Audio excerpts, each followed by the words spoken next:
স্বাগত সবাইকে। শুরু করছি ডিবিসি নিউজের নিয়মিত আয়োজন মানচিত্র। সাথে আছি সোনিয়া আফরিন ঈশিতা। প্রতিদিন বিকেল 4:30টায় এই আয়োজন নিয়ে আমরা থাকি আপনাদের সাথে। চেষ্টা করি সারা দেশের নানা সংকট সম্ভাবনার কথা জানাবার। কথা বলি আঞ্চলিক থেকে জাতীয় পর্যায়ের সংশ্লিষ্ট কর্তৃপক্ষের সাথে। তুলে ধরি মানুষের দুঃখ দুর্দশা, আশা নিরাশার কথা। লোকসংস্কৃতির সবচেয়ে শক্তিশালী মাধ্যম হচ্ছে গান। জারি, সারি, ভাটিয়ালি, ভাওয়াইয়া, দেহতত্ত্ব, মরমী, ধর্মাশ্রিত কীর্তন, মাদার গান সহ অজস্র লোকসঙ্গীতে সমৃদ্ধ আমাদের লোকসংস্কৃতি। বাঙালির পীর বিশ্বাসের মধ্যে মাদার পীরের একটি গুরুত্বপূর্ণ স্থান রয়েছে। ইসলাম প্রচার করার উদ্দেশ্যে তিনি ভারতীয় উপমহাদেশে আসেন। বাঙালির ভক্তি আচারে এখনও মাদার স্থান দখল করে আছে। বাংলা নাট্য সাহিত্যের ইতিহাসে মাদারে গান একটি বিশেষ স্থান অধিকার করে আছে। ইসলামী যুগে মাদার পীরের কাহিনী তথা তার আধ্যাত্মিক ক্ষমতাকে প্রচার করার উদ্দেশ্যে মাদার পীরের গাথা তৈরি হয়েছে। এই গাথাগুলো পালাকারেরা গ্রামে গ্রামে গেয়ে শুনিয়েছেন। এগুলো পরবর্তীতে নাটকের আকারে পরিবেশিত হতে থাকে। মাদার পীরের গানের জনপ্রিয় একটি ধারার চর্চা প্রবলভাবে রয়েছে নাটোর এবং রাজশাহী অঞ্চলে। মাদার পীরের কাছে সর্বসাধারণ পরালৌকিক কিছু চায় না। কারো গরু হারালে, সন্তান অসুস্থ হলে কিংবা এরকম কোনো কিছুর জন্য মানুষ মাদারের কাছে মানত করে। এই মানত পূরণের জন্য গানের আয়োজন করা হয়। দিনকে দিন চর্চার অভাবে হারিয়ে যাচ্ছে এই লোকজ সংস্কৃতি মাদার গান। আজ আমাদের আলোচনার বিষয় হারিয়ে যাচ্ছে মাদার গান। এ বিষয়ে আলোচনা করতে আমাদের সাথে নাটোর থেকে যুক্ত হয়েছেন বিশিষ্ট আবৃত্তিকার, নাট্য ব্যক্তিত্ব, সাকাম সাংস্কৃতিক প্রতিষ্ঠানের সাধারণ সম্পাদক রফিকুল ইসলাম নান্টু এবং মাদার পীর শাহজাহান প্রামাণিক। আপনাদের দুজনকে স্বাগত জানাচ্ছি আমাদের আজকের আয়োজনে। শুরুতেই আমি আসতে চাইব রফিকুল ইসলাম নান্টু আপনার কাছে। এই যে আসলে কথা বলছিলাম যে লোক সংস্কৃতির কিন্তু একটা বিশাল বড় অংশ জুড়ে আছে এই লোকসঙ্গীত। আপনার কাছে কি মনে হয় যে বর্তমানে এই আধুনিক যুগে এই লোকসঙ্গীতের অবস্থানটা কেমন? আসলে আমাদের নাটোরের অত্যন্ত প্রাচীন, হাজার বছরের প্রাচীন একটি লোক ঐতিহ্য এই মাদার গান। আপনি বলেছেন যে মাদার পীর একজন ব্যক্তিত্ব যিনি এই ভারত থেকে নাটোরে আসেন। এই নাটোরে আসার পরে এখানে যেহেতু সেই সময় আধুনিক চিকিৎসার ব্যবস্থা ছিল না, এই অঞ্চলে অত্যন্ত নিভৃত অঞ্চল ছিল। এখানে বিভিন্ন সময়ে বিভিন্ন মহামারী দেখা দেয়। তখন অত্র এলাকার মানুষজন এই মাদার পীরের কাছে মানত করতেন যে এই এলাকা থেকে এই মহামারী দূর হয়ে গেলে তারা 3 দিন বা 5 দিন বা 7 দিনে মাদারের এই পালা করবেন। এইভাবেই আসলে প্রচলনটা চলে আসছে। কিন্তু বর্তমানে যে সমস্যাটি হয়েছে যে মাদার এই গানটি যারা এখন চর্চা করছেন তারা নিতান্তই শ্রমজীবী মানুষ। এই শ্রমজীবী মানুষগুলো তাদের রুটি রুজির জন্য তারা বিভিন্ন কাজে লিপ্ত থাকেন। তার ফাঁকে ফাঁকে নিতান্তই মনের তাগিদে এই গানটি ধরে আছেন। কিন্তু এইভাবে কতদিন থাকবে আমরা শঙ্কিত বিষয়টি নিয়ে, যে কতদিন তারা এভাবে ধরে থাকতে পারবেন। যেহেতু অর্থ একটি বড় বিষয়, এখানে সামাজিক বা রাষ্ট্রীয়ভাবে এই মাদার গান বা লোক সংস্কৃতি যে ঐতিহ্য নাটোরে আছে, মনসা মঙ্গল, জারি গান, বিভিন্ন নসিমনের গান, বিভিন্ন যে সংস্কৃতিগুলো আছে, এগুলো যারা চর্চা করেন তাদের কোনো রাষ্ট্রীয়ভাবে পৃষ্ঠপোষকতাও নেই, সামাজিক পৃষ্ঠপোষকতাও নাই।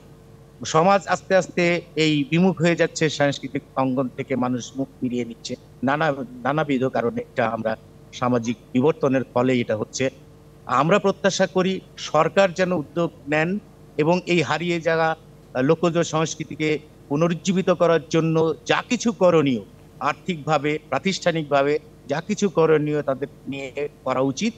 যদি করা যায় তবেই এই সাংস্কৃতিকটা উজ্জীবিত থাকবে বা এটা দীর্ঘায়িত হবে, নতুন নতুন প্রজন্ম এটা ধারণ করবে। নইলে এই অবস্থায় থাকলে এই নতুন প্রজন্মের মধ্যে এই সংস্কৃতিটা আর চর্চা হবে বলে মনে হয় না। রফিকুল ইসলাম নান্টু, আপনি বলছিলেন যে আসলে সাধারণেরা এখন এই লোকসঙ্গীতের দিক থেকে বা এই মাদার গানের দিক থেকে মুখ ফিরিয়ে নিচ্ছে বা বিমুখ হচ্ছে এবং হারিয়ে যাচ্ছে। আসলে সংস্কৃতি তো কখনো হারিয়ে যায় না বা সংস্কৃতির তো কখনো মৃত্যু হয় না। তাহলে আসলে কি মনে করছেন আপনি যে কেন হারিয়ে যাচ্ছে? আচ্ছা, এই ক্ষেত্রে আমি বলতে পারি যে আমরা মনে করতে পারি এই মাদার গানটা আমাদের এই অঞ্চলে যেভাবে প্রচলিত হয়েছে, আমরা সৈয়দ ওয়ালিউল্লাহর যে লাল সালুর উপন্যাসটি আমরা পড়েছি, সেখানে মজিদের যে চরিত্রটা, এইরকম একটা ধারণা মানুষের ভিতরে প্রচলিত হয়েছে যে এটা আসলে ঐতিহাসিক বা আধ্যাত্মিক কোনো বিষয় নয়, এটা লোকজভাবে প্রতিষ্ঠিত হয়েছে। এই ধারণাটা ধীরে ধীরে ধীরে ধীরে আমাদের সমাজে প্রতিষ্ঠিত হয়ে যাচ্ছে। এখান থেকে সরানোর জন্য এটা অবশ্য আমাদেরও কিছু সমস্যা রয়েছে যে অতীতে আমরা আমাদের বাবা দাদাদের কাছ থেকে, আমাদের পূর্বপুরুষদের কাছ থেকে মাদার গান সম্পর্কে যেটা শুনেছি যে এটা একটি ইবাদতের মতো কাছাকাছি একটা ধারণা করে মানুষ পালন করত।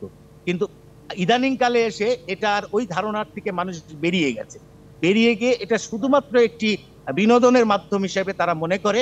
আর যেহেতু বিনোদনের মাধ্যমে এখন আধুনিক জগৎ, আধুনিক সময়, মানুষ পৃথিবীটা হাতের মুঠোয় আছে, বিভিন্ন ভাবে তারা বিনোদন গ্রহণ করে। কিন্তু এই লোকজ যে বিষয়টি, এটিকে আরো আরো সুন্দর করে মানুষের কাছে উপস্থাপন করার জন্য যে যে ম্যাটেরিয়াল দরকার, আমাদের বর্তমানে এগুলো বড় অভাব দেখা যাচ্ছে। ওই যে বললাম যে চর্চার অভাব, চর্চা, প্রকৃত যে সঠিক চর্চা, যে চর্চাটা আর হচ্ছে না। চর্চাটা না হওয়ার ফলে মানুষের কাছে ধীরে ধীরে ধীরে ধীরে গ্রহণযোগ্যতা হারাচ্ছে এই লোক সংস্কৃতি গুলো। আমরা যদি রঙিন করতে পারি, এই সংস্কৃতিটাকে আরো রঙিন করতে পারি, আমরা যদি এটাকে পৃষ্ঠপোষকতা দিতে পারি, তাদের রুজির ব্যবস্থা করতে পারি, এটাকে যদি তারা পেশা হিসেবে গ্রহণ করার সুযোগ করে দিতে পারি, তবেই মনে হয় আমাদের এই লোক সংস্কৃতিগুলো টেকসই হবে এবং প্রজন্ম থেকে প্রজন্ম পর্যন্ত এটাকে ধারাবাহিকভাবে প্রচলন থাকবে। জি, এটা আমার রফিকুল ইসলাম নান্টু, আপনি আমাদের সাথে থাকুন। আমাদের সময় হয়েছে একটি বিরতি নেবার। বিরতির পরে ফিরে এসে আমরা মাদার গান নিয়ে আরো বিস্তারিত আলোচনা করব। মানচিত্রে একটা বিরতি নিচ্ছি, সঙ্গেই থাকুন। দেখছেন মানচিত্র। আজ আলোচনা করছে হারিয়ে যাচ্ছে মাদার গান প্রসঙ্গে। আলোচনায় আমাদের সাথে যুক্ত আছেন বিশিষ্ট আবৃত্তিকার, নাট্য ব্যক্তিত্ব, সাকাম সাংস্কৃতিক প্রতিষ্ঠানের সাধারণ সম্পাদক রফিকুল ইসলাম নান্টু। আপনাকে স্বাগত জানাচ্ছি আমাদের আজকের আয়োজনে। বিরতির আগে আসলে আমরা আলোচনা করছিলাম যে মাদার গান হারিয়ে যাচ্ছে এই প্রসঙ্গে। আপনার কাছে আসলে কি মনে হয় যে শুধু কি এই যে আধুনিকায়ন বা আধুনিক প্রযুক্তির রমরমা ব্যবহারের কারণেই আসলে এই যে লোকসঙ্গীতগুলো হারিয়ে যাচ্ছে, নাকি এর পেছনে আসলে অন্য কোনো কারণ আছে? ধন্যবাদ আবার আমাকে সুযোগ দেওয়ার জন্য।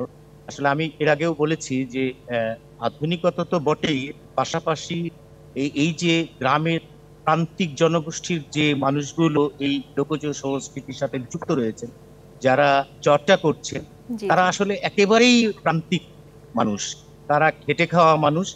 এই মানুষগুলো তাদের রুটি রুজির পাশাপাশি এই সঙ্গীতগুলো চর্চা করেন, এই পালাগুলো করেন। তারা যদি নিঃসংকোচে শুধুমাত্র এইটা ধরে থাকতে পারতেন, তাহলে আমার মনে হয় যে তারা এটাকে আরো সমৃদ্ধ করতে পারতেন, আরো সুন্দর করতে পারতেন। যার কারণে আমি একজন সাংস্কৃতিক কর্মী হিসেবে মনে করি যে রাষ্ট্র যদি তাদেরকে পৃষ্ঠপোষকতা দেন, তাদেরকে যদি একটি নিশ্চিত জীবনের জন্য একটা নিশ্চয়তা দিতে পারেন, তাহলে এই লোকজ সংস্কৃতিগুলো আরো সমৃদ্ধ হবে এবং সঠিকভাবে এটা চর্চা হবে এবং প্রজন্ম থেকে প্রজন্মে এটাকে ধারাবাহিকভাবে প্রবাহিত হবে। এটাই হচ্ছে আমার কাছে মনে হয় যে আধুনিক প্রযুক্তির পাশাপাশি। নান্টু, আপনার কাছে আমি আরেকটা বিষয় জানতে চাই। এই যে আসলে আমরা কথা বলছি যে আধুনিক যুগ চলে এসছে, যেখানে হচ্ছে আধুনিক প্রযুক্তির ব্যবহারটাও আমরা সেভাবে দেখতে পাচ্ছি। আসলে এই যে এই লোক সংস্কৃতিটা হারিয়ে যাচ্ছে, এর ফলেই কি আসলে এই যে আমাদের তরুণ সমাজ বিভিন্ন ধরনের অপকর্মে বা বিভিন্ন রকম খুনোখুনি, হানাহানিতে যুক্ত হচ্ছেন, লিপ্ত হচ্ছেন? এর পেছনে কি এটার সাথে সংযুক্ত আছে কোনোভাবে? অবশ্যই সংযুক্ত রয়েছে, কারণ আপনি লক্ষ্য করবেন যে গ্রামীণ সংস্কৃতিতে যে একেবারে আপামর জনগোষ্ঠী, এখানে পরিবারের মা বোন থেকে শুরু করে পিতা মাতা ভাই বোন একসাথে এই সংস্কৃতিগুলো উপভোগ করেন। সেখানে শিক্ষণীয় অনেক কিছু আছে, পারিবারিক সামাজিক মেলবন্ধনের একটা উৎকৃষ্ট শিক্ষা সেখানে পাওয়া যায়। এইগুলো ধীরে ধীরে বন্ধ হয়ে যাচ্ছে বলেই সামাজিক এই অবক্ষয়গুলো প্রকট হচ্ছে। আমি মনে করি আসলে এই লোকজ বাংলার লোকজ সংস্কৃতিকে যদি আমরা আবার পুনরায় উজ্জীবিত করতে পারি এবং নিজেদের ভিতর ধারণ করতে পারি, তাহলে এই সামাজিক অবক্ষয় থেকে আমরা মুক্তি পাবো। সমাজের তরুণ সম্প্রদায় এবং যুব সম্প্রদায় এই অপকর্ম থেকে বেরিয়ে আসতে পারবে বলে আমি বিশ্বাস করি। আপনি বিরতির আগে বলছিলেন যে আসলে এই মাদার গানের শুরুতে আসলে এই মাদার গান যেমনটা ছিল, আস্তে আস্তে এর রূপ পরিবর্তন হচ্ছে, আস্তে আস্তে এর ধরনটা পরিবর্তন হচ্ছে। এই পরিবর্তন আসলে কতটা, কি মনে করছেন যে কতটা ইতিবাচক? ইতিবাচক তো নয়, এটা সম্পূর্ণ নেতিবাচক। কারণ হচ্ছে আপনারা জানেন যে যাত্রাপালা বা এই মাদার গান, যুগীর গান, মনসামঙ্গল, এখানে পালা গান, এটা প্রত্যেক কাহিনী নির্ভর, কাহিনী থাকে। এই কাহিনীর ভিতরে সারা রাত্রি ধরে এই পালাগুলো চলতে থাকে। এই সারা রাত্রি পালা চলার ফলে মানুষের ভিতরে যে একটা মানে বোরিং ফিল হয়, সেখান থেকে বের করার জন্য কিছু কিছু টুইস্ট দেওয়া হয়, কিছু কিছু জোকস করা হয়, যে মানুষকে আবার পুনরায় পালার মধ্যে ইনভলভ করার জন্য। সেক্ষেত্রে এই এই এই যে যে আনন্দ দেওয়ার জন্য যে কিছু কিছু কৌতুক করা হতো, সেখানে কিছু কিছু মানুষ কিছু বিকৃত অকথ্য কিছু কথা, অশ্লীল কিছু অঙ্গভঙ্গি, এগুলো আস্তে আস্তে নিয়ে আসতে ধীরে ধীরে এর ভিতরে রূপগুলো পরিবর্তন হচ্ছে। তা আমি যেটা প্রথমে বলেছিলাম, যে আমরা সঠিকভাবে যদি এটাকে চর্চা করার সুযোগ করে দিতে পারি, সঠিক পরিচর্যা করতে পারি, তাহলে আমরা আবার সেই অতীতের ঐতিহ্য ফিরে পাবো। যে আপনি বলছিলেন যে আসলে মাদার গানে মানুষের একটু বিনোদন দেওয়ার জন্য, জনগণকে একটু বিনোদন দেওয়ার জন্য সেখানে অশ্লীলতা ঢোকানো হচ্ছে, সেক্ষেত্রে কি প্রশাসনের পক্ষ থেকে এই মাদার গানের যে স্বকীয়তা বজায় রাখার জন্য কোনো পদক্ষেপ নেওয়া যেতে পারে? অবশ্যই নেওয়া যেতে পারে, কিন্তু সেটা সঠিকভাবে তো কখনো এটা নিয়ে গবেষণা হয়নি। আমরা সাংস্কৃতিক অঙ্গনের মানুষ, যারা সাংস্কৃতিক কর্মী হিসেবে সমাজে কাজ করি, তাদের দাবি, আমরা সকল সময় দাবিগুলো করে থাকি যে আমাদের হারিয়ে যাওয়া এই লোক সংস্কৃতিগুলো বা যেটা বিলুপ্তির পথে, এইগুলোকে আবার তুলে আনার জন্য এগুলো নিয়ে সঠিক গবেষণা দরকার, এবং আন্তরিকভাবে গবেষণা দরকার। শুধু কথার কথায় গবেষণা আমরা দেখেছি, বাংলাদেশ শিল্পকলা একাডেমি বা সাংস্কৃতিক মন্ত্রণালয় কিছু কিছু প্রকল্প আমরা দেখেছি, বিভিন্ন ইউনিভার্সিটির প্রকল্প দেখেছি, কিন্তু কাজ আসলে কিছুই হয় না। আমরা বলছি যে যারা এদের এই বিষয়গুলোর সাথে সংযুক্ত এবং যারা লেগে আছে, তাদেরকে সাথে নিয়ে এই এগুলো গবেষণাগুলো করলে এবং কি করলে এটাকে আরো সমৃদ্ধ করা যায়, পুরাতন ঐতিহ্য ফিরিয়ে আনা যায়, এই বিষয়গুলো আসলে দেখা দরকার। এটা যদি আমরা যতদিন না দেখবো, ধীরে ধীরে আমরা অবক্ষয়ের দিকেই যাব, আমাদের এই সংস্কৃতির নষ্টর দিকেই যাব। জি, এই আমাদের এই লোকসঙ্গীতের মধ্যে মাদার গান ছাড়াও তো আসলে অনেকগুলো আরো গান আছে, জারি গান, সারি গান, ভাওয়াইয়া, ভাটিয়ালি, আরো এমন অনেকগুলোই আছে। আপনার কি মনে হয় যে মাদার গানের মতো একই রকম অবস্থা আসলে বাকিগুলো? অবশ্যই, কারণ আমাদের নাটোরে চলন বিলন চলে আরেকটি গান ছিল বারোশিয়া গান, সেটা বিলুপ্ত। বারোশিয়া গান আর দেখা যায় না, কেউই করেন না। এরকম আমাদের মনসা মঙ্গল আছে নাটোরের ঐতিহ্য, এটাও প্রায় বিলুপ্তির পথে। আমাদের লসিমনের গান হারিয়ে গেছে, এইভাবে হারিয়ে যাচ্ছে।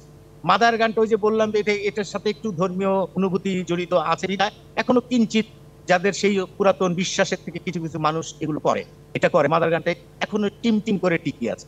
আমাদের দাবি যে এটা নিয়ে আপনাদের মাধ্যমে সংশ্লিষ্ট কর্তৃপক্ষের কাছে আমাদের দাবি যে এটা নিয়ে আসলে সঠিকভাবে গবেষণা করা দরকার, এবং যারা এই সংস্কৃতির সাথে যুক্ত আছে, প্রথমতই তাদেরকে আসলে একটা নিশ্চয়তা দেওয়া দরকার যে তোমরা এটার পিছনে লেগে থাকলে তোমাদের অন্তত পেট ভাতের একটা ব্যবস্থা সরকার করবে বা একটা কোনো কোনো সংস্থা করবে। এরকম কিছু করলে তবেই এই সংস্কৃতিটাকে জাগ্রত রাখা সম্ভব। জি, আপনি আপনি বারবারই বলছেন যে আসলে যে সাংস্কৃতিক ব্যক্তিত্ব যারা, আসলে তাদেরকে এই উদ্যোগ নিতে হবে এবং সরকারের পক্ষ থেকেও সেই উদ্যোগটা নিতে হবে আপনি বলছেন। সেই ক্ষেত্রে আসলে আপনিও একটা সাংস্কৃতিক প্রতিষ্ঠানের সাধারণ সম্পাদক হিসেবে আছেন। আপনার এই প্রতিষ্ঠান কি এই লোকসঙ্গীত বা লোকসংস্কৃতি টিকিয়ে রাখতে কোনো ধরনের পদক্ষেপ নিচ্ছে?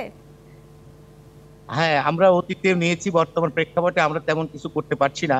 আমাদের এখানে নিজস্ব ব্যবস্থাপনায় আমাদের অডিটোরিয়াম রয়েছে সাকাম সাংস্কৃতিক প্রতিষ্ঠানের।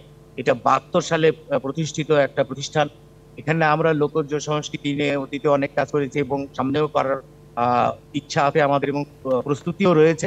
আমরা একটু সুযোগের অপেক্ষায় আছি। বর্তমান প্রেক্ষাপটের কারণে আমরা সাংস্কৃতিক কর্মকাণ্ডটা আসলে সেভাবে করতে পারছি না, সামান্য কিছু আমাদের কিছু সমস্যার কারণে, যেটা আমরা আশা করছি অল্প অল্প কিছুদিনের মধ্যে এটা কেটে যাবে, এবং আমরা প্রস্তুতি নিচ্ছি। আমাদের প্রতিষ্ঠানের পক্ষ থেকে আমরা 72 সাল থেকে আমরা থিয়েটার করি। থিয়েটারের পাশাপাশি যেহেতু সাংস্কৃতিক সংগঠন, আমরা এই জারি গান, সারি গান, বাউল গান, মাদার গান, যুগির গান সহ আমরা এগুলো নিয়ে ভবিষ্যতে এই সামনেই হয়তো আমাদের পরিকল্পনা রয়েছে যে আমরা এরকম লোক সংস্কৃতিগুলোকে তুলে নিয়ে আসার জন্য আমরা পদক্ষেপ নিচ্ছি। একদমই শেষ মুহূর্তে চলে এসেছি আমরা অনুষ্ঠানের। একদমই সংক্ষেপে আপনার কাছে জানতে চাই যে মাদার গান সহ যে লোকসঙ্গীতগুলো আছে, সরকারের পক্ষ থেকে আসলে কি ধরনের পদক্ষেপ নেওয়া উচিত এই লোকসঙ্গীতগুলো টিকিয়ে রাখার জন্য, একদমই সংক্ষেপে। সংক্ষেপে বলতে হয়, এটা হচ্ছে প্রথমেই বললাম যে এই দলগুলোকে চিহ্নিত করা দরকার, তাদের একটি তালিকা ডাটাবেস তৈরি করা দরকার, যে কারা এই প্রতিষ্ঠানগুলোর সাথে যুক্ত রয়েছে এবং এই চর্চাগুলো করছে, তাদের একটা প্রাতিষ্ঠানিক রূপ দেওয়া দরকার, তাদের তালিকা করে একটা ডাটাবেস তৈরি করে তাদেরকে এই একটা কিছু সুযোগ সুবিধার আওতায় আনা দরকার। জি, অসংখ্য ধন্যবাদ রফিকুল ইসলাম নান্টু আপনাকে আমাদের সাথে যুক্ত হবার জন্য।